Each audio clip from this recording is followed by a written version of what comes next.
I'm always excited to speak to you, man. Let's check, dude. That setting, so good. Let me just see whether we'll.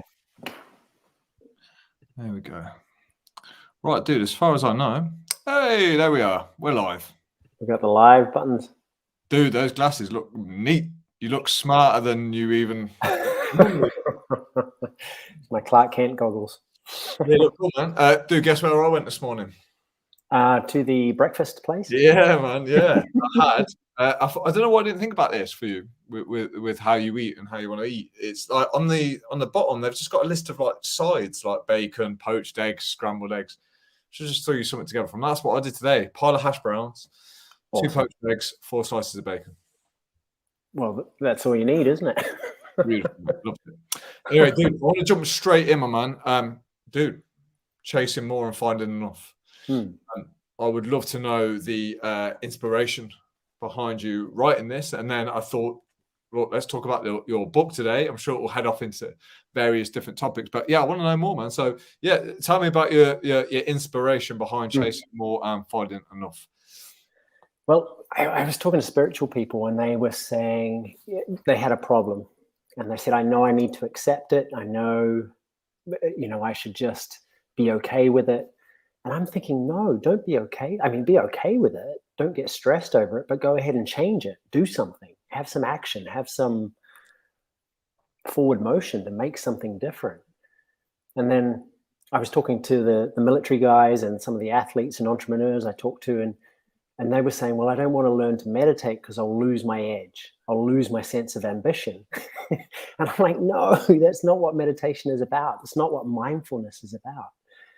And so I just saw these 2 poles that we needed to balance, this chasing more, this very real, necessary, enlivening desire to have more, to make a difference. And then the ability to be serene, to accept the things that you can't possibly change. But I think in life, we're told we have to pick one or the other. Is it going to be a spiritual path where you just accept? Or is it going to be a path of action where you're going to make a difference and have some fun? And I was like, dude, I want to join the 2. So yeah, that's why I wrote it. Hence chasing more and finding enough. Yeah. I mean, we've had several conversations about this because I think when you read the spiritual books and you do a lot of self-development, everyone says the same thing, that happiness is found in the present moment. The past is a memory, the future is a thought, therefore you're only left with this thing called the present. So it becomes difficult then when you know that information, how you go ahead and then start planning life. Do you have goals? How far should they be down the line? Because that's just the future. So how do you start to balance all this out, dude? How much of your time should be spent just worrying about now or focusing on now versus 6-month goal, 5-year goal, 10-year goal? How do you even start to balance all this out? Yeah. Well, I've found in myself and other people, the problem with goals is the attachment to them, is the attachment of the road there looking a certain way. And the attachment to it happening a certain way, because reality is always going to show you different. And if you're paying attention, it's very useful. But if you're attached, there's going to be shoulds, there's going to be stress, there's going to be resistance to the reality of the moment. But the other thing is, when I was planning stuff, I wouldn't just plan. I wouldn't just book a plane ticket. I wouldn't set a goal or desire. The whole thing was a minefield of distraction and worry and the story of what happened last time. It was never clear. It was always dramatic. And so you can plan a future and be very present at the same time. You can create a whole scenario in your head, yet be very, very aligned and centered while you do it. And I think that's a different experience from what most people are used to. Yeah. So what are we getting wrong then in traditional goal setting? So let's just say I sat down with a pen and paper, and I want to improve my life. I want to sort my shit out, and in 12 months, if I can get myself into this position, I'll be happy with where I am. How do we fill that gap then? How do we go from it's good to plan and it's great to have goals, but still the answer is in the present moment. How do we not fall victim to that mindset? Yeah. Well, it's just, I don't know if it has to do with our consumer society, but we have this idea that when I have a certain thing or when my life looks like this, then I'll feel happier, more satisfied, more content. I will have proved something to myself or the world. And that might be the case. Yet, what we're doing is delaying our happiness, our contentment, our fulfillment, our aliveness until a future moment, until a certain condition is reached. And so we're unable to unconditionally live this present moment. We lose life. We're constantly putting life off for a future moment. I mean, John Lennon famously said, life is what happens when you're busy making other plans. And that's exactly what we do. We put all our hopes and dreams and our whole life into if this happens, when this happens. And, sometimes the roll of the dice happens that you get everything lined up as you want it. And it's an amazing thing. It's like, yes. But how often does that last? And how often does that happen? Hardly ever. I mean, when was the last time you planned your future and it worked out the way you thought it would? Yeah. I think 99% of plans don't work out anyway. Yeah. But I think it's difficult to explain that to somebody who's going through a really shit time. Yeah. So when I was not feeling great, I think the idea that life could be better was the thing that kept me going, a better future. So I understand the concept of, because everyone's saying the same thing. So when you're reading books from experts saying that, the present moment is the only way to live a fulfilled life, you have to listen. You have to listen to what they're saying. Great people like yourself, Jeff Thompson, Sam Harris, Jordan Peterson, they all say the same thing. Dalai Lama, they all say the same thing. So yeah, you have to listen, but I still find that connection hard to make when you are suffering. When you're going through really tough times, let's say something terrible's happened in your life or you've lost someone that you love, like sometimes just the hope and attention of a better future, could that not be the thing that keeps you going? Oh, sure. Absolutely. Yeah, absolutely. But often it's also the cause of overwhelm or the fact of a negative comparison that I want my life to be like this and it's not there yet. And for me, at least, when I've been struggling, it's can I make now just slightly better than before? Can I just see some kind of improvement, just a 1%, or did I have a shower today? Yes, awesome. Pat myself on the back.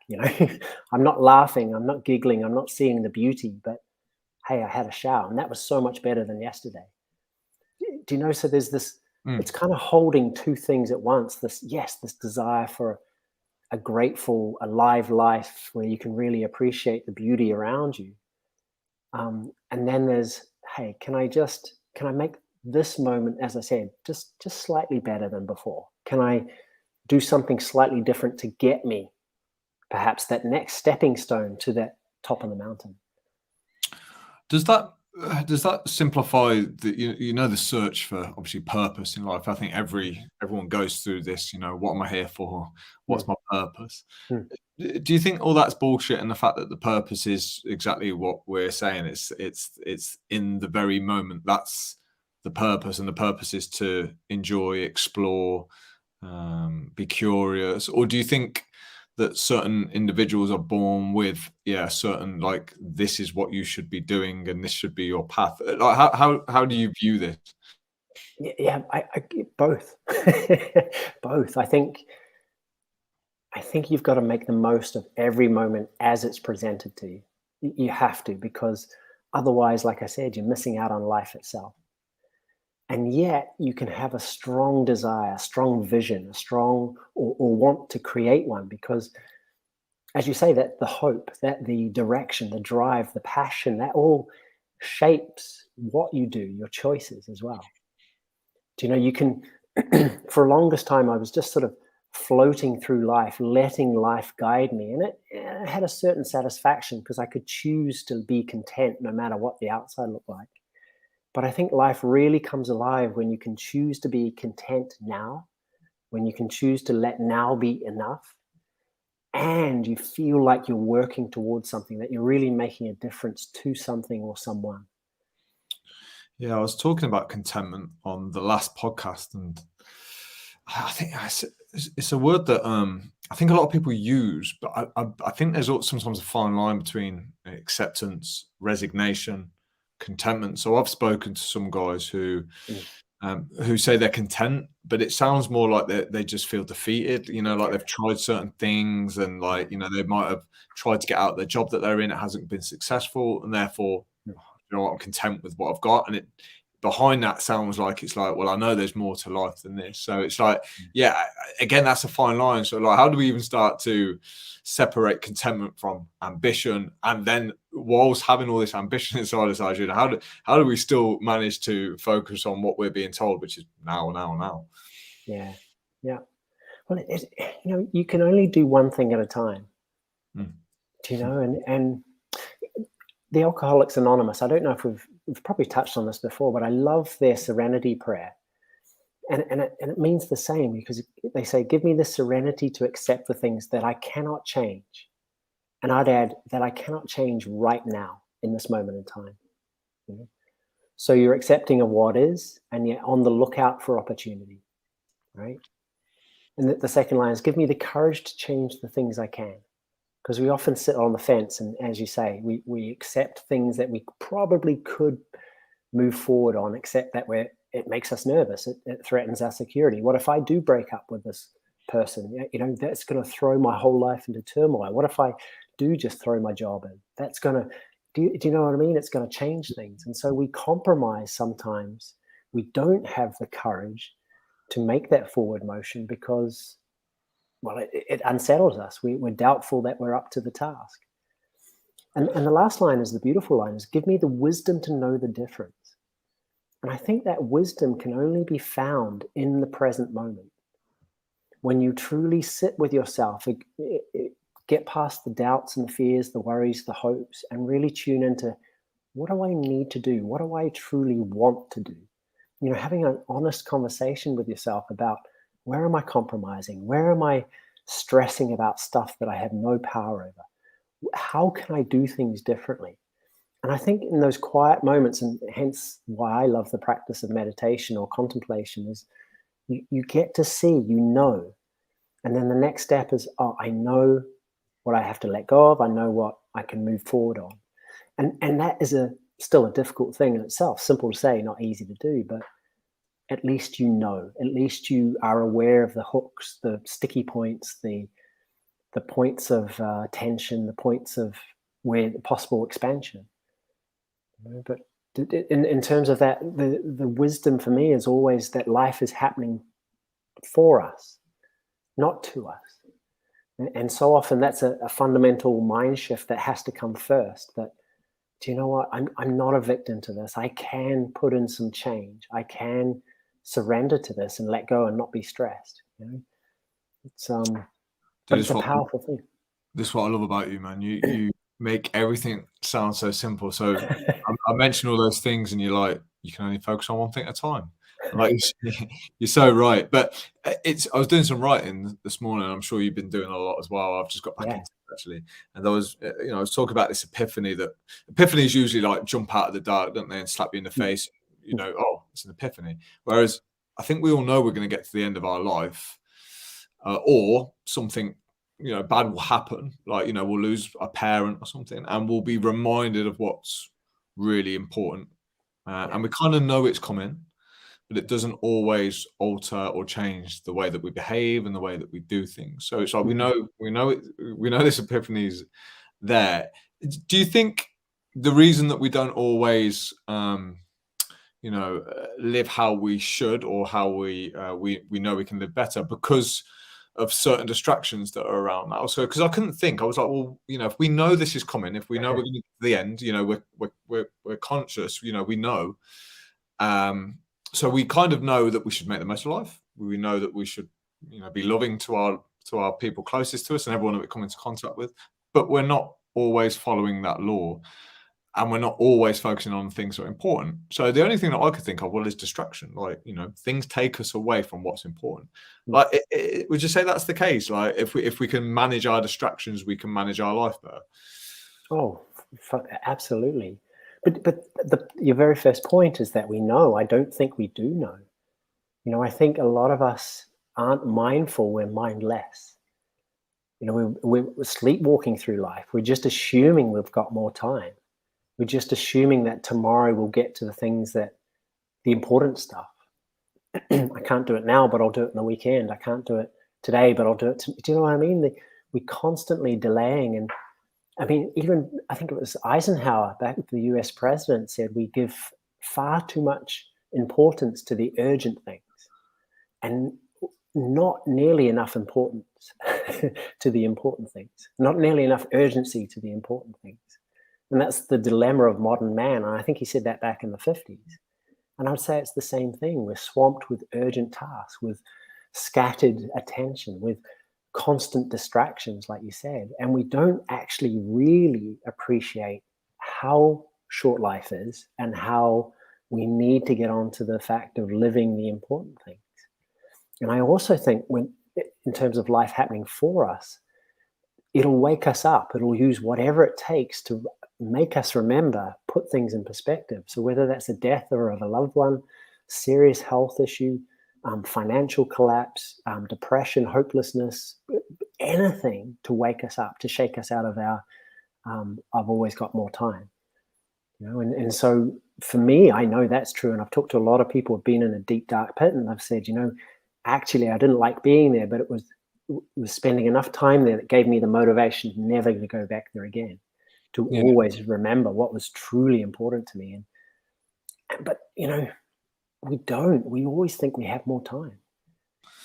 Is that a choice that we make? Do you think it's, when you just said, like, you don't think people do, like, but isn't that because we make a choice not to be aware? So isn't it easier sometimes to be distracted than focus on what's really true? Because often the truth, let's face it, it's, if we strip it down of what life is, and it can be pretty harsh and depressing, right? It could be quite tough, and it could be quite cold, and it's going to come to an end. And life, you experience a lot of loss during life. So is it a case that we don't know, what we choose not to look at it? I don't know. I don't know. I think perhaps it's easier just to kind of sedate and entertain, and because if we really saw what was important, perhaps that would show us that we're sitting on the fence, and then we might have to make a different choice. Yeah, biology though, right? We know we're going to die, don't we? It's not a shock. I'm not saying anything here that doesn't know. So for me, like, we're the only animals that have consciousness. So, and through that consciousness, we're aware that we're the only animals that have consciousness. So we know of how it's going to end. I don't think any other animals will live like that. They will be living in the present moment. But you don't do that. But well, I mean, even back in the Stoics, they were still saying memento mori, remember you will die, and they were some awake, alive, passionate dudes. And they were still going, hey, remember, you will die. Remember, you will die. Dude, I think people think I've gone fucking nuts, but I'm reading all these books about death and dying. It was one of the toughest things I've done, but it's proved to be one of the best things that I've read. Some of the best study I've done. The Worm at the Core, Denial of Death by Ernest Becker. And I think putting that at the forefront of your mind can remind you that, firstly, most of the shit that we worry about is exactly that. It's shit. We don't need to worry about it. And it does make life easier and make decisions easier, because things don't seem as important. Now, it can swing the other way, where you get this existential void where you're like, everything's going to collapse. Like, what's the point of it? What's the point of working hard? What's the point of doing this? What's the point of doing that? But I think if you can reframe it and use the fear and the innate fear of death, because I don't think you can remove that. I don't know if you agree, but I don't think you can remove that fear. But if you can tap into it as a driver, as the reason to get moving now, because I believe that you should treat everything with a bit of urgency, because there's an expiration date. And I think having true knowledge of that, by putting attention on it, I think it can help shape your life and the decisions that you make. Yeah. Yeah, I'm totally with you. I mean, the people I've met with cancer diagnosis, for example, I mean, so many of them have said this is the best thing that's ever happened to me. Yeah, but we don't want to reach that level, do we? Do No, we we want don't. And to? that's why I'm learning from them. Yeah, for sure. Like that's the thing. I'm like, I don't want to be told I've got 5 years to live until I start living. Yeah. So, but I think the first fear is like, obviously, you see your parents getting older, don't you? And you realise that. I think that's the first fear. But before your own death, you fear the death of like the loved ones around you, because it's if everything goes to how the world works out, usually like your parents go before you, and then you follow. So the first fear is that. But again, even that fear, like it drives a closer connection, relationship wise, doesn't it? It's like you become aware that your parents won't be around forever, because when you're 20 you don't think about your parents not being around you. Yeah. You don't give a fuck about much when you're 20. No. I think in your 30s, I don't know what age you were at when you really started to think about life, but it's only really just been the last couple of years for me, 35, 36, before I started to realize, shit, man, I'm getting older. Like, I'm starting to change. My looks are starting to change, and things, you can just start to notice things, don't you? And it's these little jabs, these little painful reminders that, yeah, Alex, you ain't going to be on the planet forever. So fucking get a move on. If there's shit you want to do, let's fucking go. It's time. It's time to do it. Yeah. Yeah. I mean, it happened to me in my 20s just because the outdoor community that I was in, accidents happen, and people were dying, or people I would know enough to wave to in the street just weren't there anymore. I was going to funerals all the time, and all of a sudden it was like, whoa, hang on. It was exactly what you said. How do I want to live? Get really clear on that, and go after the things that are truly important. And that's evolved over time, but it was definitely a kickstart.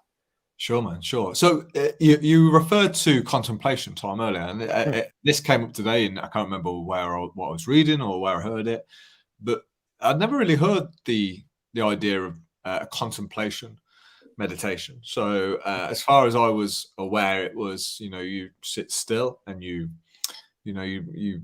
breathe and you focus on something that may distract you from your thoughts. But what is this idea of contemplation? Is it, as it sounds on the tin, you sit and you think about things? Like, do you ask specific questions, or do you just watch the thoughts come and go? Or is there any particular practices that you do, Arjuna, that like you can share with us and tell us why you do them? Well, I don't actually. But I was kind of meaning just like you said, like a kind of internal journaling where you might have a question, just like a journaling question. What's the most important thing that I can do today to move me forward? Or what's something that I'm scared of that I'm not doing that I really need to do? Or even just an open question. What next? Just asking the question and sitting, not trying to work out the answer, letting your unconscious kind of come up with something is, there's many. How do you know who's talking back? So Yeah, when you ask a question like, what do I need to do today? Or, where do I want to move forward and place my attention? How do you know who the fuck's talking back to you? Because different days, different voices, right? So like, how do you push out all the voices that you don't want to hear, and how do you channel in on that one voice, that authentic voice that you want to actually listen to? Yeah, it's such a good question, and that's really why I don't do it. Simply because I prefer to sit in presence, and I think that's like the third line of that serenity prayer, the source of wisdom. The wisdom to know the difference really comes from nurturing a connection with the present moment, and the more you get into that, it's almost like the roots of your tree become enlivened, and those roots of your tree can grow some pretty beautiful fruits. But it really is a case of deeper intuition. And I think sometimes it's just a gut feeling of no, don't do that, don't say that. Sometimes it's just an overwhelming lightness of spirit of like, yes, I'm going to do that. It feels exciting, even though you might be a bit scared. But I think the more you do it, the more you'll get to know the feeling, or perhaps even there might be a voice, there might not, just a knowing of, yes, I need to do this, I want to do this. Sometimes people just grab a pen and just allow the pen to write. I know Jordan Peterson has a pen of light or something. but you just try, you just give it a shot, and it feels right or it feels wonky, and I think we all know, especially when we're quiet and listening, we have the time to do it. Yeah, and I think I'm going to drive my guys insane because I keep repeating myself on this. But I've found that the more distractions that I remove and the quieter and more simplistic I make my life, there starts to be less voices like spinning around in my head. So you start to get clearer. Like life is better for me since I've made it a lot simpler. Just enjoying the smaller things in life and watching everything that I read, everything that I watch on TV, everything that goes in my body now. I'm a bit cautious of, and pay attention to what's going in, because social media's it's still got a grab of most people. I think I'm still in that camp. Like I have to be very careful. I have to not have the apps on my phone, things like that, because the amount of noise going in, and then that's when I think it's easy to get confused of like, who am I? Like, what voices am I listening to? Like, how much of what I'm doing is through me, or versus the influences of all this social media junk I'm taking in. So again, I think even becoming more in tune with yourself, it all starts with the basics of be careful what you're ingesting, be careful what you're watching, reading, eating. I don't think we can ever overlook that. Do you think? Absolutely, yeah. I mean, I picked up the newspaper this morning and just was like, whoa, this is this is sensational, it's fear mongering, it's salacious, it's gossip, and I was like, oh, I felt tainted. And that was like the Guardian. Yeah, can you imagine picking up the Sun newspaper or something? No, it just wouldn't happen. But Coach Sire said something interesting the other day. He said something about like once a month he likes to test himself and like go on social media and just read the shit and just see how he deals with it, because he also thinks it's good to have the ability to kind of be aware of it, but not engage with it. Whereas I probably am not at that level yet. I prefer just to block it all out, and I don't think that there's a particular thing that you have to do or not do. I don't think any route's better than the other, but it's an interesting concept of being able to see it without engaging with it, because I think a lot of people will be around certain negativity, certain people that they can't get away from unless they did something drastic. So it's allowing that not to infect you, I guess, and alter the way that you do and feel and so on. So I guess that's another skill set completely. Yeah, exactly. And it is just a practice. I mean, one of the hooks that we have is to let other people make us feel a certain way, or let some text on a page outrage us or upset us, and it is just a habit. And you're right, it's just another skill set to practice being detached from that, from stepping back from it. Yeah. Do you think that we'll ever be able to encourage more people to, as we would say in the spiritual world, wake up and start to put a little bit more attention on what they're doing? If so, like how do we even get the ball rolling on this? So if we've got 80% of the world who are probably fixated on the wrong thing, maybe giving the wrong things attention, therefore not really enjoying life, like how do we even start to make a dent in this so that we can create healthier men, healthier women, happier men, happier women? Where do we go with this crazy world? Black and white problems on this podcast, Arjuna. Let's do it. Where do we start, man? It's got to, like the Dalai Lama might say, change begins within. There's that joke, isn't it? That I can't remember it, so I'm not going to tell it, but you have to Google it. But yeah, it's our example, not our opinion, that makes a difference. And it really does ripple out. It makes a difference in our family, our friends, our communities. Our presence makes a difference. And when we're aligned, upward spiraling, full of hopes and dreams and working to make the magic happen, people notice. And it threatens some people, and other people are along for the ride.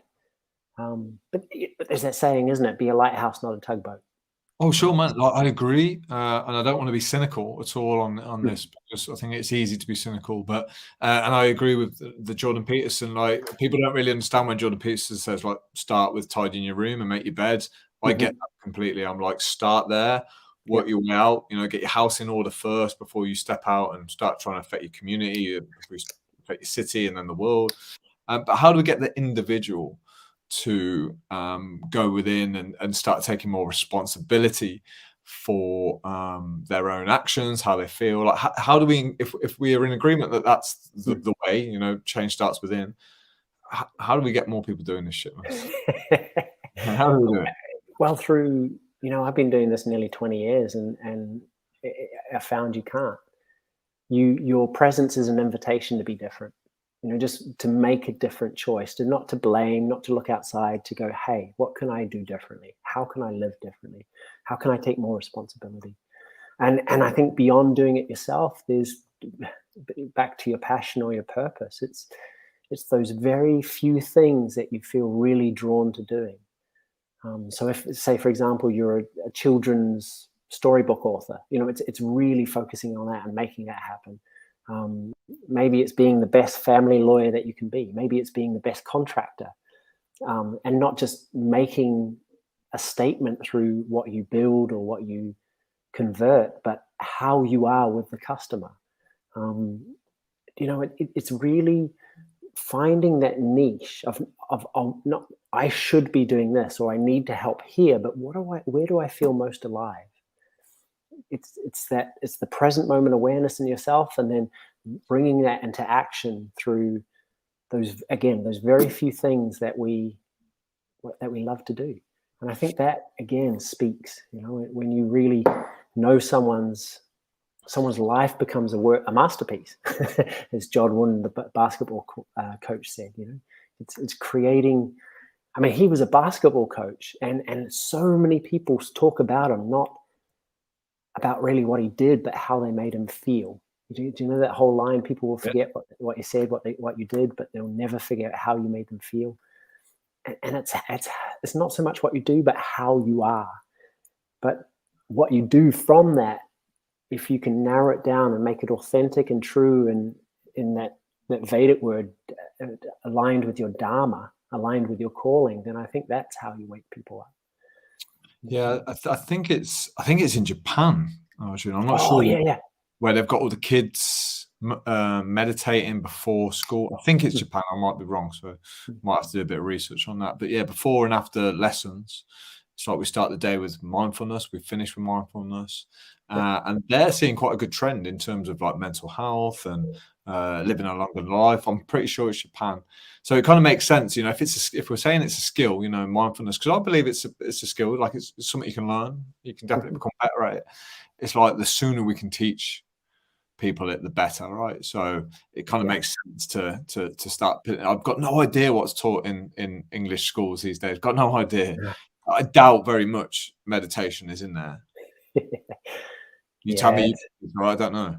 Oh, not me. I'm not really I'm not really involved with kids beyond my own. Yeah. But I guess you teach them how to meditate, right?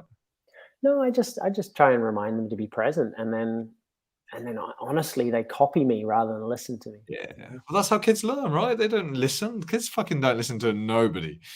They will watch, won't they? They will watch and they will copy. So this is what concerns me. And again, you know, I like to think I'm open, positive kind of person, but sometimes it's worrying. You see certain behaviors, you know, heads in phones. So I was sat on the train a few weeks ago, and I think it was probably about a 45-minute journey, and the parent next to me, I don't think she took her head out the phone. Yeah. Like, and this kid was, you know, tapping on the shoulder and trying to get her attention, and it was just really sad to see, man, because I just thought it's just not a good example and a decent way to live. And when we speak about being asleep and life passing you by, fuck me, there's no bigger culprit than people with their heads stuck in their phones. And I'm saying this non-judgmentally because I've done it and I still get caught out. Yeah. Which is frustrating because we know it's a waste of fucking time. But why the fuck do we do it? Yeah. I mean, I just have a rule. I just can't pick up my phone in front of my kids, even if it's like, oh, this is a really important email. I'll just fire it off. It's like, nah, it doesn't work. It doesn't work, especially around my kids. I can talk to my wife and say, hey, can you give me 5 minutes? I'm going to go into the laundry and just tap out this email so I know this guy has the information. But my kids, it doesn't work. And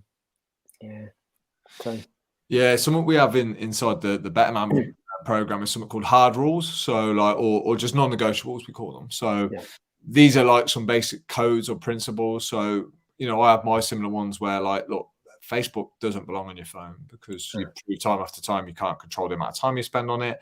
I have a screen time limit of 2.5 hours. So there's certain disciplines. So for me, this is how discipline can make your life better, where you say, like, I'm not going to go beyond that. Anything over 2.5 hours, I'm taking the piss. I need to have a look at what I'm doing. And I write down the screen time every day, Arjuna. I just log it every day. It's just to keep track, because again, it can easily spiral, especially if you're tired or bored or a little bit lost. You're like, we all need something to do as humans, don't we? So, you know, boredom doesn't really exist, or it doesn't have to exist these days, does it? We've got Netflix, we've got phones, we've got Macs, we've got all kinds of crazy shit going on. We can do anything to pass time now. In fact, you can waste time like that now. You can waste a whole day. You get to the end of the day, you're like, the fuck did I do today? That's the way time. So I think, like I said, these basic principles should be taught and practiced well and spoken about more, and almost enforced in an authoritative but positive way. Good job I'm not Prime Minister, dude. Law would be different. Anyone over screen time 2.5 hours is getting put in a slammer. Those corporations would have assassins after you, though. I know, mate. I know. It's just tough because, like you say, it's hard not to be judgmental. Well, I do. I know you're levels ahead. You're levels ahead, but you kind of through your own experiences know what makes life a little bit better. And like you say, being present is one of those things that I've learned. You know, you're one of the guys that's taught me this. It does really make a difference. You know, when you're with your family, you're with them. You're not emailing. You're not working. You're not distracted, and it makes a huge difference. Not only to you, but to the people you're with. They really experience a nice time, don't they? Yeah. Oh, I mean, all relationships are a living thing, and if you don't feed them, they die. And when you're on your phone, you're neglecting them. You know, and that's the bottom line. But, dude, do you never get like disappointed with the world? Do you never? Because no. I know you don't. No. This is why I admire you and respect you. You really don't, do you? You're just proper focused on what you do and what you can do. And something that really struck me about you, Arjuna, when we first started working, like, you were very relaxed about whether I did the meditation or not. So as a coach, I like to think, come on, dude, like, let's do the fucking work, man. You said you were going to do it. Why aren't you doing it? You're very much like, well, we're going to meditate, go and meditate each day. And you really left it up to my responsibility, which I liked. But it was a very relaxed and refreshing approach to my style of coaching. Yeah. But I've tried the other way, you know, and I've tried it with myself, and it just doesn't work. You know, I have very high standards for myself. That's not true, but you know, I know the line where it's time to go. You know what? Don't worry today. Or, do you know what I mean? Whether it's exercise or meditation or that time where you just go, hang on, I'm going for burgers and fries. Let's do it. But it becomes, again, it's kind of like that high standard versus going easy on yourself. You've got to have both, and I think you become more alive when you stick with, or you chase that higher standard. But every now and then there's a time for the ale or 2 ales, you know. But, sure, man. Everything's pulling from different directions. This is why it's hard to coach people, because you're right. Like, you've got to be tough on yourself. Like, you've got to be so hard on yourself that you don't let yourself fall into bad behaviors and bad ways. But at the same time, I understand that we've got to be very nice and kind to ourselves. But it makes no sense. But everything that I coach is like that. There's opposites of everything's a paradox. Everything's a contradiction. Everything's a contradiction. You know, it's like, it's crazy. So but it all makes sense at the same time. Like, being hard on yourself and kind is the same thing in my book. Like, it makes sense. But to try and teach that as a principle, I think our standards have to go up, right? Otherwise, they're going down, surely. Yeah. Exactly. Dude, what are you writing about next? Well, it's just that. It's that kind of having high standards, yet knowing when to let go. Just that balance between useful boundaries and something that's a limitation. Yes. So what we were just talking about then, like, how restrictive do you want to be? Yeah, so this is something that, yeah, again, a little bit of a battle because I teach discipline, so it's like Mm. you don't want to put too many restrictions on your life. You don't want to take the fun and the unpredictability out of life, but Yeah. also, like you say, you need framework, you need guidelines to stay between. Otherwise, too much chaos creeps in. Mm. So it'd be interesting, like what approach you take to this. Yeah. Yeah. I guess I'll have to And I dig. think there's a real difference when you get really honest with yourself between what you think you should do or what disciplines you think you should have and the ones that really you want to do, that really you enjoy. you know? Because I was almost like before, a long time ago, I was almost into the kind of disciplines suffering for crushing my ego's sake. you know, Yeah, I was like, I'm going to spend 3 days alone on an island with nobody else, and I'm going to take a bag of crackers, and that's it. And just as a test of fortitude or something. and okay. you could grit it out, and there was some sort of lesson in it, but I found I didn't need to do that to evolve. Yeah. But did you not need to do that to know that? Well, yeah, probably. The amount of stuff that I've done, I was like, I didn't need to do that. yeah, yeah, Right, well, I only knew because I did it. yeah. Well, But what kind of yeah. disciplines are you talking about then that aren't necessarily enforced that you have in your life that you so for example, what kind of disciplines do you have or rules that you follow that you want to do that don't feel restrictive, that make your life Oh, better, but that are rules? yeah. Well, one of them is my meditation, and I aim for a certain time twice a day, Yeah. and so I know I know if I miss the morning session, for example, or if I put it off, I'll go. If I say to myself, "I'll do it later," it just doesn't get done. I know that about myself. So, the discipline for me is when the time happens, I have to cut off everything and sit down. Um, and when I do that, I just enjoy things, and I've got more energy. And there's a big payoff to it. The other one is exercise. I know if I exercise first thing in the morning, I feel good in my skin, and I really enjoy the food. you know, I know that I need to get out there in nature because if I get lost in myself, I'll spend all day in front of my computer writing. So I got to kind of almost schedule it in, get up and go outside. So there's this discipline, yet this small discipline, but this overwhelming payoff of that's right. It really makes me come alive. Yeah, sure. Um, Well, yeah, otherwise it's yeah, if the discipline doesn't have a positive outcome, then why do we do it? I'm with you. Like, yeah, the nutrition, the training, the morning rituals, they're mm, disciplines, but they feel like they should be there. I want them to be there because mm, they make my life better, yeah, and they make me feel good. So they're good examples. I think there are maybe arguments that there's a few things that we might have to force ourselves to do, knowing that it delivers a better mm, outcome. So yes, alcohol management, for example, like yeah, yeah, yeah, yeah, some people may have to enforce certain rules around that might feel restrictive, and they are restrictive, let's face it. However, when those restrictions are taken down, boom, fucking mhm, all shit goes off. Yeah, because there's booze flying around everywhere. So yeah, I think there's a couple of ways to look at it. So that'll be an interesting read. D- mm. do you ever talk about free will and determinism in your work? I don't. It's an interesting concept. Hmm. Like, whether we have free will or not, or whether our cards are marked, whether biology always wins, whether this is how it is and that's it, deal with it. What do you Yeah. think, man? Like, have you got opinions on this, or do you not think along those lines? Do you just concentrate on the things that you've mentioned? Hmm. I don't. I haven't. I've listened to Sam Harris talk about it for a little bit, but for me, I think it can be easy to fall into a trap that, well, whatever I do, it doesn't matter. And it does. Even if that choice that you're going to make in a moment's time is already predestined or whatever the idea is, it still makes a difference that you make it. Like we were talking about, I used to get up at 4:30 in the morning to do my yoga because I thought that was the way spiritual people did things, and I realized I didn't need to do it.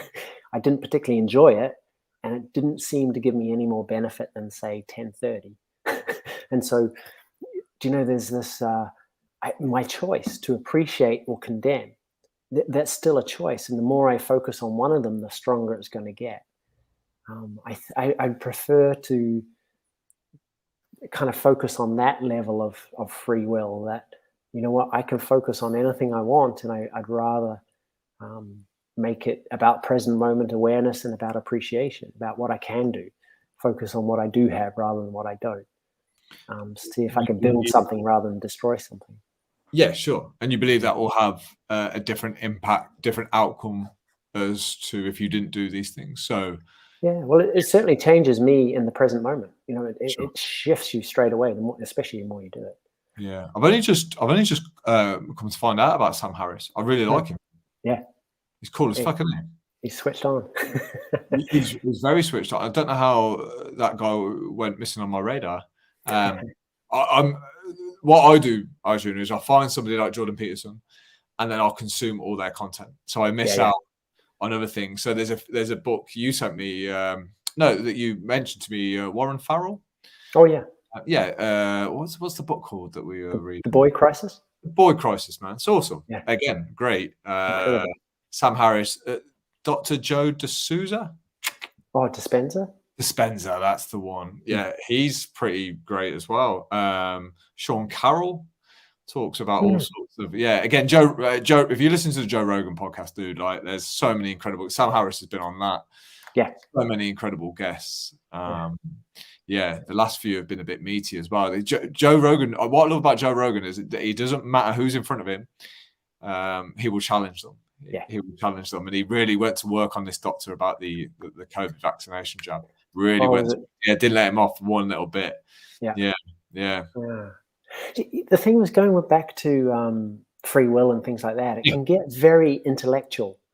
It can be kind of like this. You can get lost in these endless, these very heady philosophical discussions, and that's great. But you can forget. I mean, Alan Watts, who's an old philosopher, very good. He talked about you end up eating the menu and forgetting the meal. You mistake the map for the territory. I love that. You forget to actually live and experience and taste the moment. Yeah, and one of Alan Watts's things is about having more, not taking life too seriously, isn't it? He's a British philosopher. Yeah.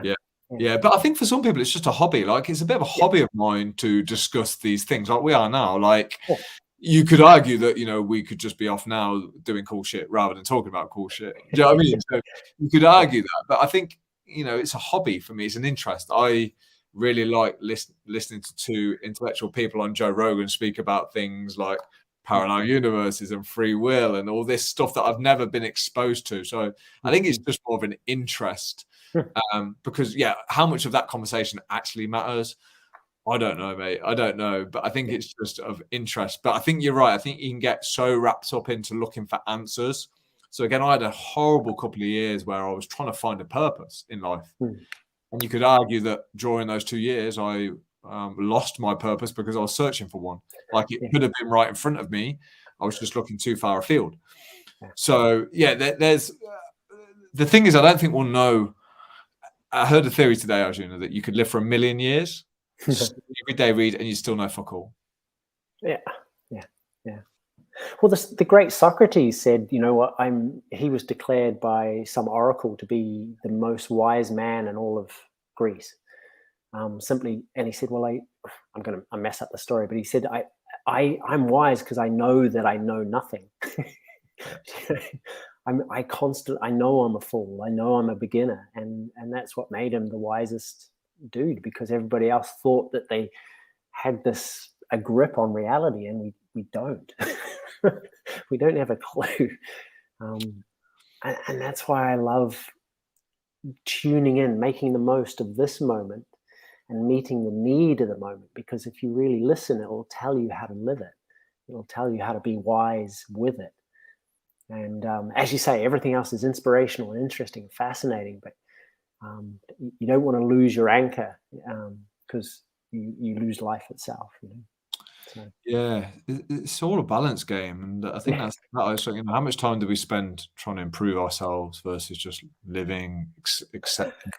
Uh, like you said, I don't think we really know. I don't think we're going to find the answers. So maybe Mm, when you stop looking for them, you save time and you appreciate a little bit more of the now. I still, even after we have all these great conversations, find it difficult to know how hard to push. But again, I don't think it's an answerable question. I don't think anyone can ever say, Alex, you work this hard, or you put this much attention with family, this much on career and purpose.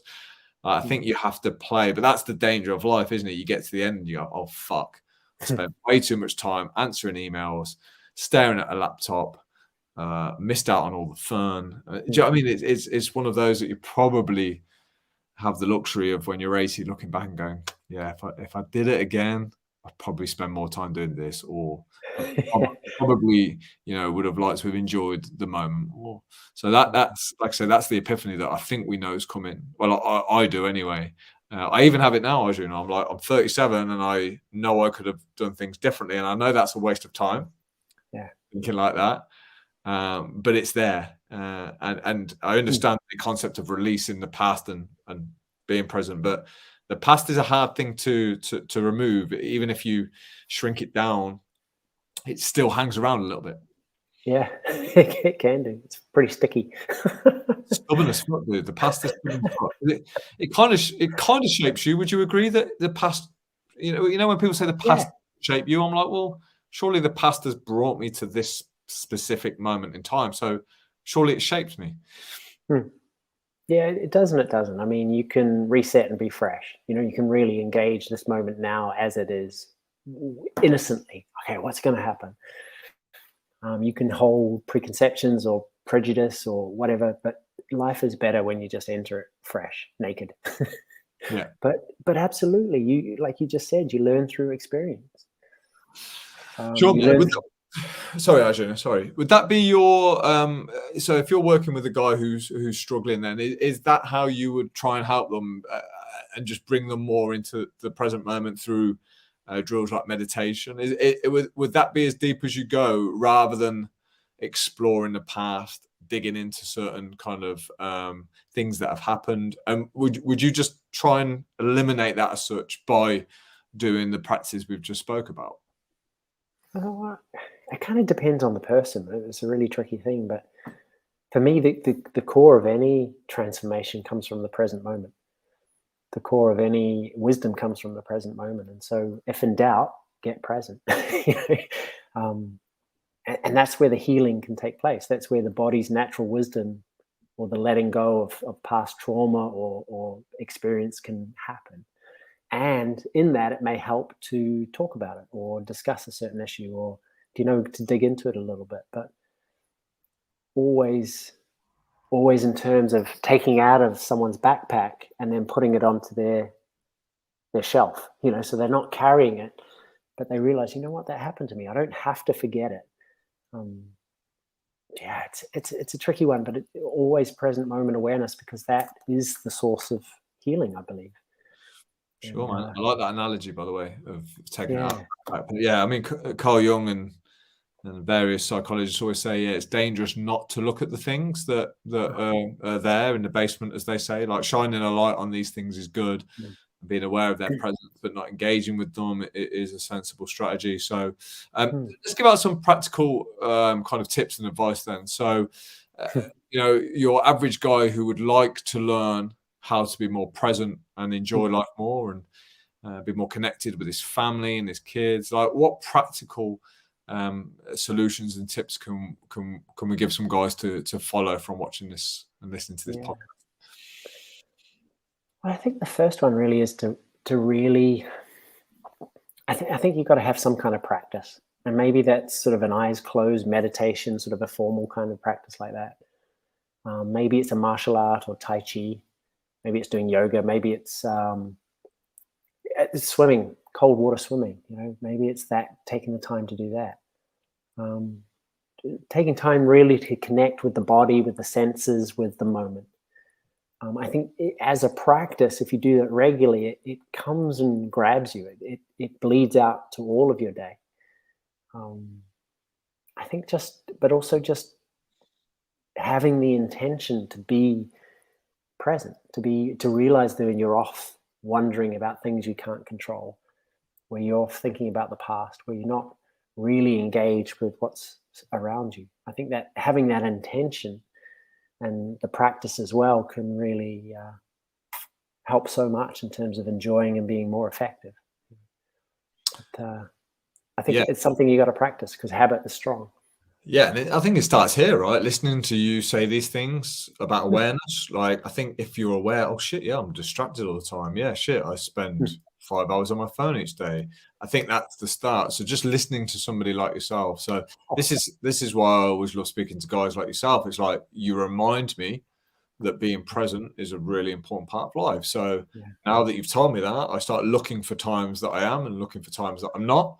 And then I try and balance the ratio out a little bit more and spend more time in the area of being present than not. Because I can definitely back it up, Arjun. I can tell you 100% what you've taught me has made my life better. That goes without saying. And not only that, it's made the life of my folks better. Friends, because again, I make it the rule now. Like when I'm with my friends, like my phone is fucking off. Like I'm hanging out with you because it's weird, isn't it? The concept of like when you hang out with a friend, but like you're on Facebook, so like you might as well not be there because physically you're there, but like you're clearly like somewhere else. Like what's so important on socials that can't wait until you're back home on your own? It's crazy, man. Crazy. What's fucking wrong with us, Arjuna? What's wrong with I know. It's all a habit. But these devices are so addictive, and that's why you got to have some pretty strong disciplines to kind of go, because that addiction is like, oh, I'm just going to see what's happening. And yeah, I think it's for me now. It's more down to strategy than I don't think you're gonna discipline your way out of a platform like Facebook because, like you said, they're so addictive and they have the best psychologists in the world working to get our attention.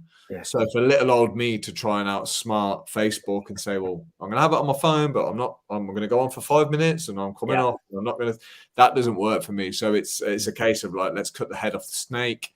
Let's get it off the phone. I always talk about this strategy versus discipline. I think if you can make things easier.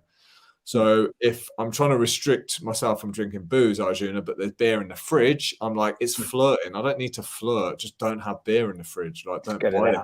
Yeah, man. Like, I think sometimes we can make things harder for ourselves by, leaving all these temptations around. And we all know that if we're tired and it's the end of the day, all of our willpower is diminished at the end of the day. This is why people break their diets mainly in the evening. It's like you've used all your willpower for the day. Like, good luck resisting that chocolate bar and stuff. So I think wherever possible, this is where I like the idea of some framework, discipline, some non-negotiables. We should make our life easier because I don't like to make too many decisions each day. I don't want to have to get up and think, what am I eating today? I like to know, and I like to go shopping, and I like to buy those foods. So I don't have to negotiate. I don't have to think. I don't have to use brain capacity or cognitive flow to make silly decisions like that. Therefore, when it comes to big decisions, I've got a bit more space, got a bit more logic there because I'm not as tired. I haven't got decision fatigue. You haven't spent it. Yeah. And the same with social media, right? Yeah. We spoke about social media. It's tough, man, because our business pretty much it's online now. We let people know who we are through social media platforms, so it's tough because we want people to know who we are. We want business, we want to make a living, we want to help people, and in order to do that we have to have a presence online. Like now we're blasting live to Facebook that we've spoke about, just trying to willpower your way through control, I don't believe is the best way to do things. You got to set it up. I guess the other thing, you're talking about what practical things you can do is when you recognize if you're suffering or you're bored or you're feeling angry or hopeless, it's like, oh, hang on, what was the chain? What led to this? Why am I feeling like this? What choices did I make? and then reverse engineer it so you can put the strategies in place so you don't make those choices, or to start to make those choices less. Boredom is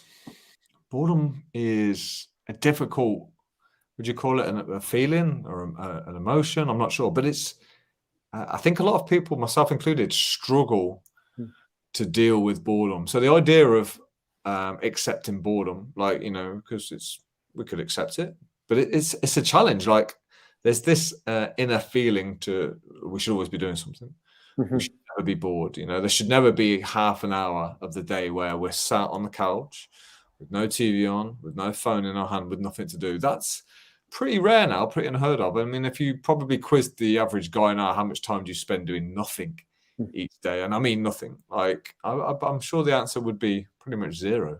Like, yeah, should we like search out boredom? Like, is there a benefit to sitting there and being bored, or is it just the same thing to do to keep ourselves entertained and occupied?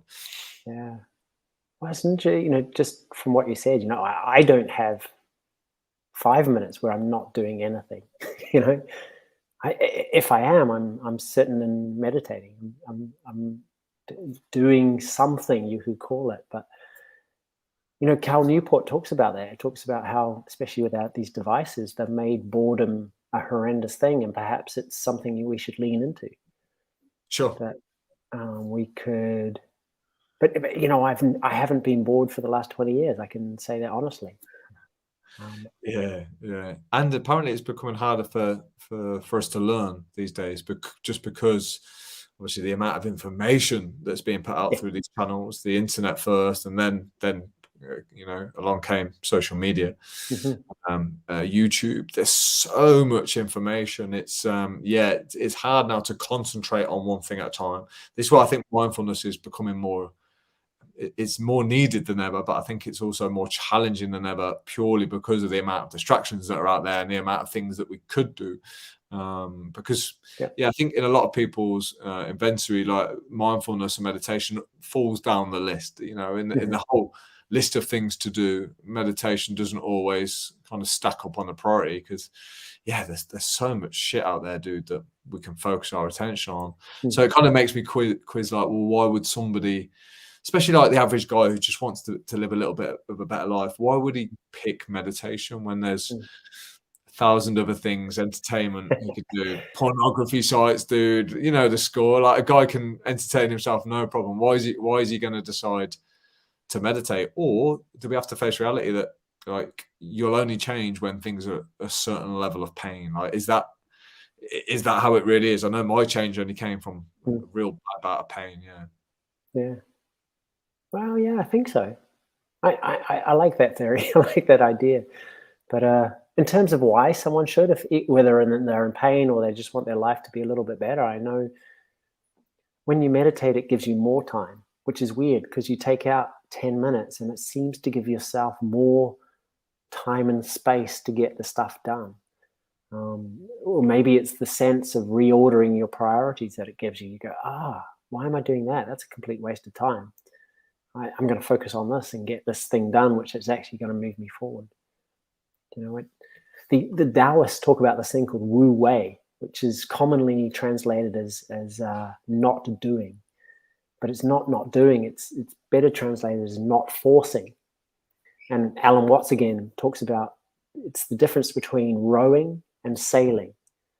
You can put in hard muscle work and grunt your way, row your way up the river, or you can just hoist a sail and use the power of nature and flow with it.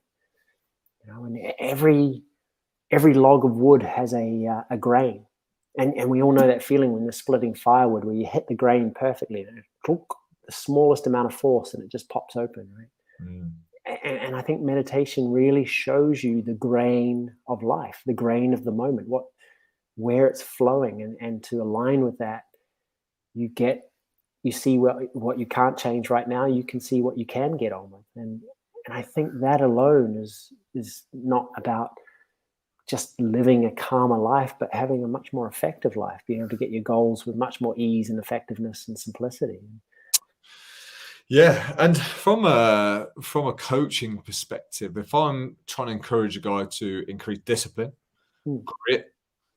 Meditation is a great way of learning that. Like, it's a discipline to sit there and practice the art of meditation for 5 minutes every day. Yep. It requires grit, because I think when you hear the word grit, people automatically think of, like, your brutal workouts, your David Goggins style. But for me, like, it takes a lot of grit to do the things that slow me down. So there's a lot of grit to be found in recovery drills, for example. Like, I find it harder to recover than I do to work hard. And that's been my downfall in the past, burnout, exhaustion, all these kind of things. So I think, yeah, for anyone, because again, I think it's got a bit of a bad rep for being quite wimpy meditation. It's a spiritual thing that, and it's not. It's one of the best disciplines, I'd say, out there to practice. And sitting, I mean, can you believe it? We're saying that sitting still for 5 minutes is one of the hardest things you can do. That's how distracted we've become. And I'm going to butcher this quote, but it's I read it this morning. It says something like, if you've got time, meditate for 20 minutes every day. If you haven't got time and you're really busy, you should meditate for an hour a day.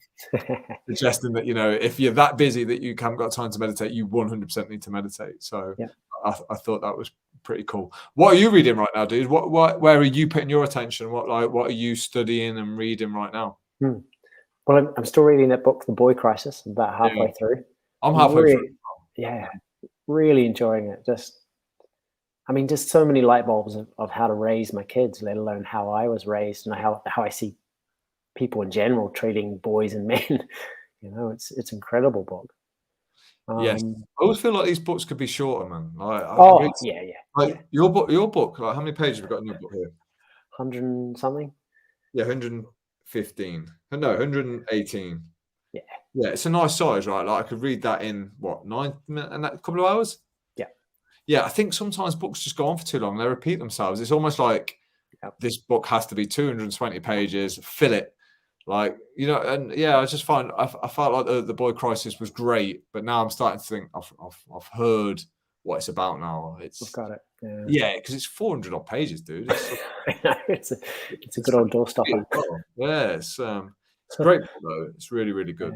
Yeah. What's next for you then, man? What you're going to attack next? I love knowing what people are reading. I think you can, get inside someone's head by like quizzing them about what they're reading, where they're putting their attention. So what's next? Are any books jumped out and grabbed you yet? Well, the other thing, I'm doing one of Stephen Kotler's books, the Flow Researcher. He's not his books, he's one of his courses. He's got a course called Flow for Writers. Nice. I like Stephen Kotler. I love the art of impossible. I think it's fantastic. Yeah, that's where I'm putting my attention now, on flow and distraction. I think that's why I keep talking about it. I think it's just something I always wanted to get into. I think if you can learn how to concentrate, it puts you ahead of the field. It separates you from 99% of people. If you, dude, I got up this morning and I did 2 hours of no Wi-Fi, no phone work. Fucking hell, man! Like, it's a different level. You feel like you've got an afternoon's work done. Like, by 9:30, I felt like I'd had a really fulfilling, productive day. And I'm like, it's 9 in the morning.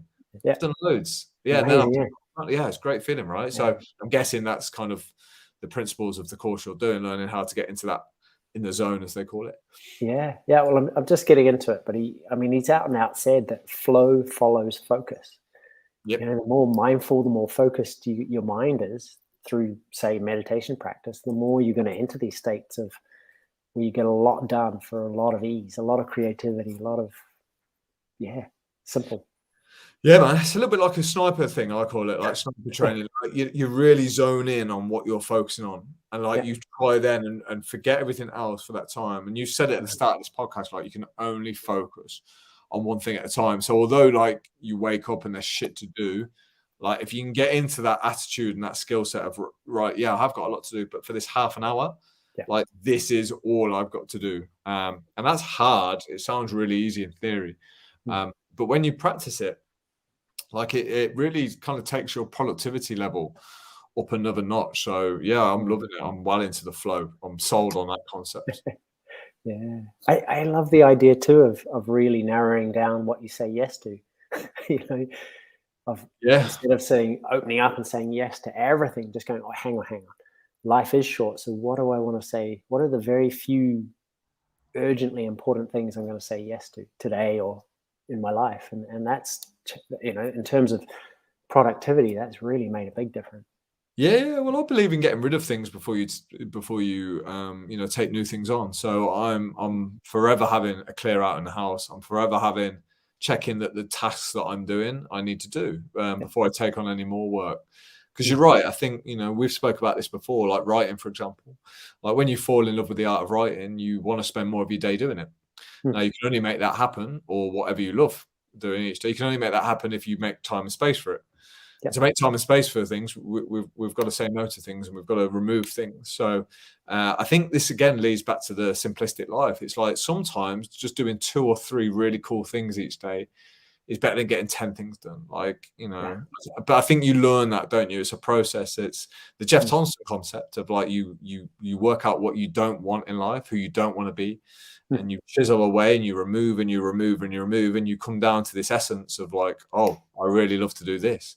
Yeah. And then you go all in on that thing, and you, whether it's 2 hours or 10 hours or your entire life, you just, that's my thing, that's my focus, that's my attention, and you give it your all there, and it's a good feeling, man. It's brilliant. It's good, isn't it? Yeah, I mean, and that's your purpose, right? It feels like you've finally aligned. You're in your track, and it just feels right.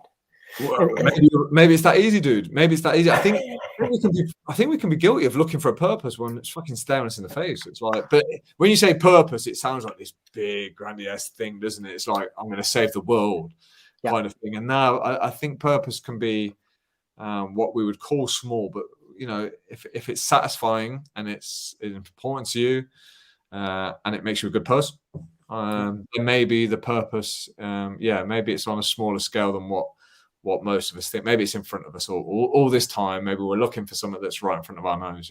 Yeah, well, that's what I feel. And we began this conversation with talking about planning and being present, and it's that whole idea too that we already know what we love to do, and if we had unlimited time, what we'd devote ourselves to if we had free choice.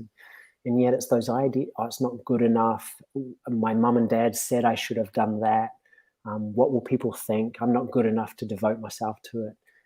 It's not grand enough. It won't make all the stuff that goes on in our heads, all the doubt and the editing and the self-management.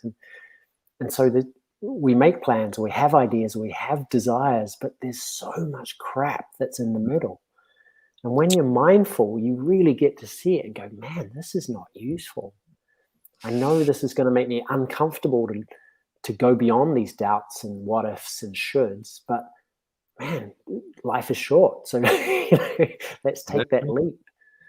I think the financial topic I think that can be a real barrier for some people, because as much as I like to say money doesn't make you happy and all that, and we know, I think once you get to a certain point, once you can pay your bills and you can keep the house over your head, the roof over your head, and you can put food on the table, I think anything over that money doesn't become the main driver. But it is a big barrier for people. I know people like Charles Bukowski, who was a poet, who literally said he will starve for his art. He went 3 days without eating regularly, and that was his way of like saying, well, I don't need the money, I'm going to sacrifice the money to do what I love. But for the average person, Arjuna, who has the bills to pay and needs the finance, that often seems to come up the most. Like, oh, it's the money. I need my job.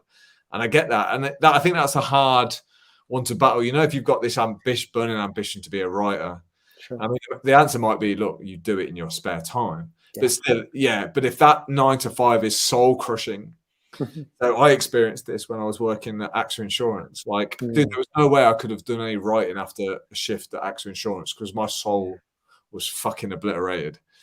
Yeah. It was horrendous. So I don't know how people get themselves out of that cycle when they've got these mortgages and so on. That's a tough one. Yeah, I get it. It reminds me of the story of James Stockdale, who was the Vietnamese. He was shot over Vietnam, and because he was an officer, they tried to break him. If they could break him, and they would use him for propaganda. And he said, look, I had this overwhelming knowing that no matter what, I was going to get out of here. I was going to get out of here. That was beyond doubt. They weren't going to break me.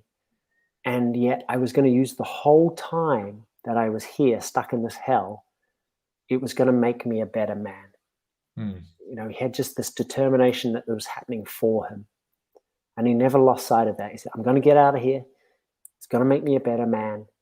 And yet, these are the brutal facts of my situation. Oh, I just got to get through the next day, the next day, the next day.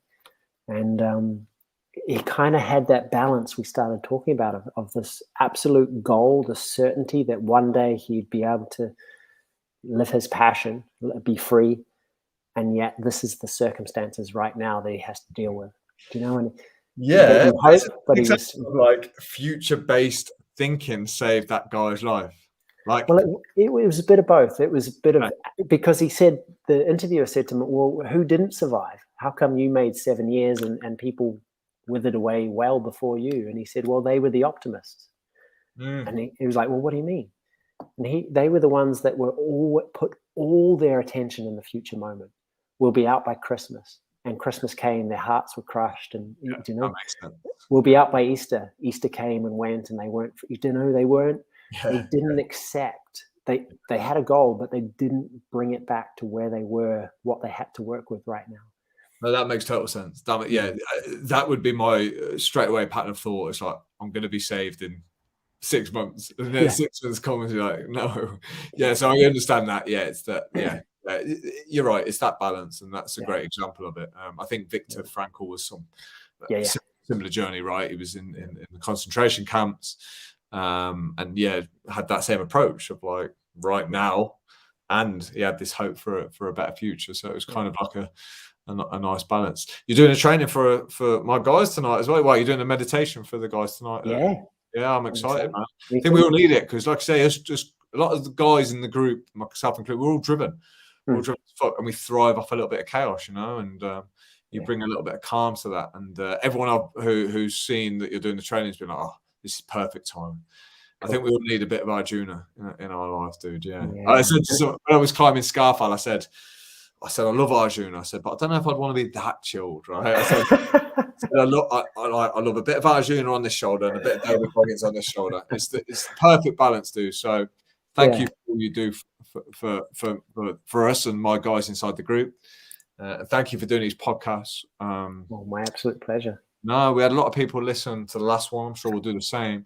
Cool. And I think, I think you help a lot of people just by being here, dude, and talking, and your presence. And like I say, you've said a few things to me that have really changed the way that I do things, just my awareness. And that is always the first stage of change, isn't it? If you can become aware of how you're spending your time, then you can decide whether you want to change it. So big thank you, dude. I appreciate it. I know you're busy as hell, so I always appreciate your time. So my pleasure. Can I say something before we quit? Of course you can, man. You can say whatever.